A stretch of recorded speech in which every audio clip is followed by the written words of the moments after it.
మాలిని అయితే మళ్ళీ దగ్గరికి వచ్చి, "నువ్వు నన్ను ఎంత మోసం చేశావు, పాపని ఇచ్చినట్టే ఇచ్చి మళ్ళీ నువ్వే దొంగతనం చేస్తావా?" అని చెప్పేసి అయితే అడుగుతూ ఉంటుంది.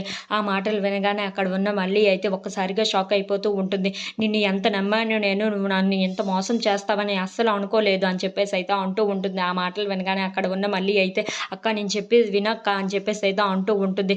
"నువ్వు ఇంకా ఆపు, నీ నాటకాలన్నీ ఇప్పటిదాకా చూశాను. ఇక నుండి నువ్వు నన్ను చాలా మౌనంగానే చూసావు. ఇప్పుడు నేనంటే ఏంటో చూపిస్తాను. నువ్వు గాని నా పాపను నాకు అప్పచెప్పకపోయావో నేనంటే ఏంటో నీకు చూపిస్తానే" అని చెప్పేసి అయితే చాలా గట్టిగా బెదిరిస్తూ ఉంటుంది. ఇంతలో అక్కడ ఉన్న మల్లి అయితే, "ఏంటక్క ఇలా మాట్లాడుతుంది? పాపను నేను తీసుకురావటం ఏంటి?" అని చెప్పేసి అయితే అనుకుంటూ ఉంటుంది. ఇంతలో అక్కడ ఉన్న మాలిని మాత్రం, "ఇప్పటిదాకా నిన్ను నా చెల్లిగా చూశాను. ఇక నుండి నాకు చెల్లే లేదని చెప్పేసి అయితే అనుకుంటున్నాను. నువ్వు నా పాపను మర్యాదగా తీసుకొని వచ్చావు, లేదంటే నేనంటే ఏంటో చూపిస్తాను మళ్ళీ నీకు" అని చెప్పేసి అయితే అంటూ ఉంటుంది. ఆ మాటలు వినగానే అక్కడ ఉన్న మల్లి అయితే ఒక్కసారిగా షాక్ అయిపోతూ చాలా బాధపడుతూ ఉంటుంది. ఇంతలో అక్కడ ఉన్న అరవింద్ అయితే, "ఎందుకు వాళ్ళని అపార్థం చేసుకుంటున్నట్టు ఉన్నావు మాలిని, వాళ్ళు ఆ పాపను తీయలేదని నేను అనుకుంటున్నాను" అని చెప్పేసి అయితే అంటూ ఉంటాడు. ఆ మాటలకి అక్కడ ఉన్న మాలిని అయితే, "ఏంటి నువ్వు వాళ్ళకి సపోర్ట్ చేస్తున్నావేంటి? మన పాపను వాళ్ళు తీసుకొని వెళ్ళిపోయి ఇప్పుడు ఏం చేశారో చూడు, నాకు ఎంత బాధను మిగిల్చారో చూడు" అని చెప్పేసి అయితే బాధపడుతూ చెప్తూ ఉంటుంది. ఆ మాటలు వినగానే అక్కడ ఉన్న అరవింద్ అయితే చాలా బాధపడుతూ ఉంటాడు. ఇంతలో అక్కడ ఉన్న